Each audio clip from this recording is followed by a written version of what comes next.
His bark stopped one night, silencing the valley below. The German shepherd who had guarded the Morrison farm for 8 years vanished without a trace, leaving only charred remains of his wooden kennel and the acrid smell of gasoline lingering in the cold mountain air. Sarah Morrison stood at her kitchen window, watching the smoke curl upward like ghostly fingers, her heart pounding against her ribs as she realized what her husband had done in his drunken fury. The kennel had been Max's sanctuary, built by Sarah's own hands when he was just a puppy with oversized paws and gentle amber eyes. Now it was nothing but blackened timber and twisted metal, a monument to David's rage after Max had growled at him during another violent outburst. The neighbors had heard the screaming match, the crash of bottles, and then the whoosh of flames that lit up the midnight sky like a terrible beacon. Sarah's trembling fingers pressed against the cold glass as she searched the darkness beyond the orange glow. Where had Max gone? The loyal dog had never left the property, never strayed beyond the fence line that marked his territory.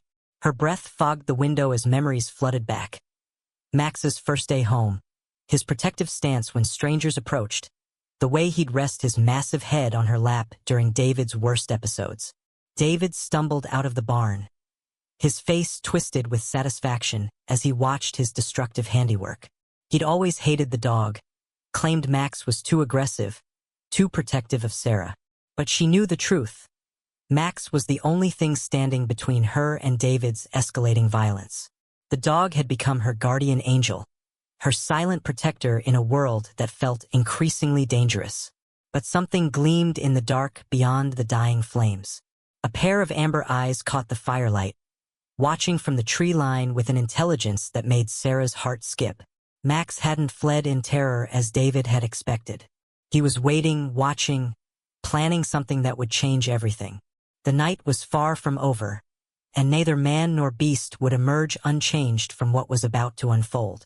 Snow crunched under Sarah's boots as she stepped onto the porch, the cabin's windows flickering with the reflection of dying embers.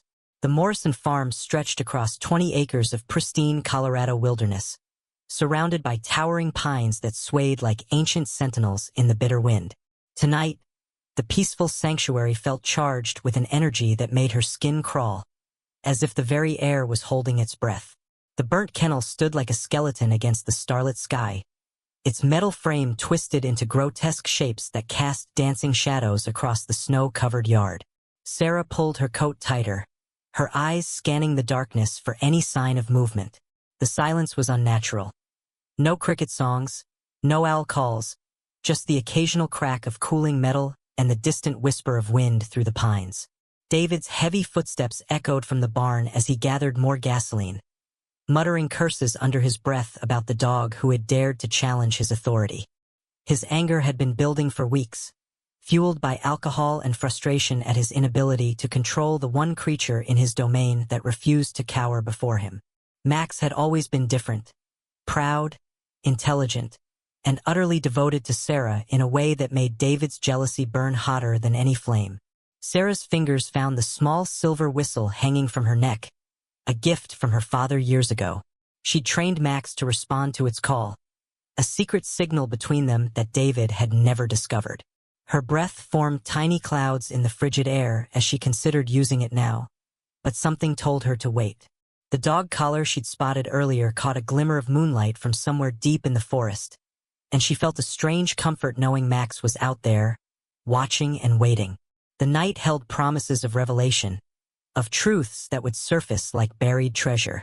Something profound was stirring in the darkness, something that would test the bonds between human and animal, between love and loyalty, between the civilized world and the wild instincts that lay dormant in every living creature. Sarah Morrison had never intended to become a prisoner in her own home, but that's exactly what her marriage had become over the past 3 years. At 32, she possessed the kind of quiet strength that came from surviving daily battles most people couldn't imagine. Her auburn hair, once bright and full of life, now hung in tired waves around a face marked by sleepless nights and carefully concealed bruises. She'd been a veterinarian before David convinced her to leave her practice, claiming he needed her help managing the farm that had been in his family for generations. The farm had been profitable once, But David's drinking and explosive temper had driven away workers and customers alike. Sarah found herself caring for the animals, managing the books, and walking on eggshells around a man who grew more volatile with each passing day. Her only solace came from Max, the German shepherd she'd rescued from a shelter the first year of their marriage. David had reluctantly agreed to let her keep the dog, thinking it would provide security for the property. He never imagined how deeply the bond between Sarah and Max would grow. Max was no ordinary dog. His intelligence seemed almost human at times, his amber eyes reflecting a wisdom that made Sarah wonder about his past. He'd been found wandering the highways as a young adult, with no identification and injuries that suggested he'd survived something traumatic. The shelter workers had warned her that he might be difficult to train, but Max had taken to Sarah immediately, as if recognizing a kindred spirit who understood suffering. The dog had quirks that made Sarah smile despite her darkening circumstances. He refused to eat until she'd taken her first bite, would position himself between her and David during arguments, and had an uncanny ability to sense her moods before she fully understood them herself. Max had learned to read the warning signs of David's rages, often alerting Sarah with subtle signals that gave her time to prepare or escape to safer parts of the house. What troubled Sarah most was the growing intelligence she saw in Max's expressions. Sometimes she caught him watching David with an intensity that seemed almost calculating, as if the dog was studying his enemy and planning something beyond simple protection. His eyes held secrets she couldn't read, depths of understanding that went far beyond typical canine behavior. Tonight, as she stood in the aftermath of David's destructive fury, she wondered if Max had been preparing for this moment all along. The question that haunted her now was simple.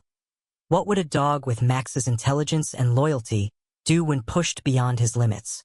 The answer, she suspected, would reveal itself before dawn broke over the mountain peaks. The first sign that something had changed came 3 hours after midnight, when Sarah heard David's screams echoing from the barn. She'd been sitting by the kitchen window, wrapped in a blanket and clutching a cup of cold coffee, watching for any sign of Max's return. The sound of her husband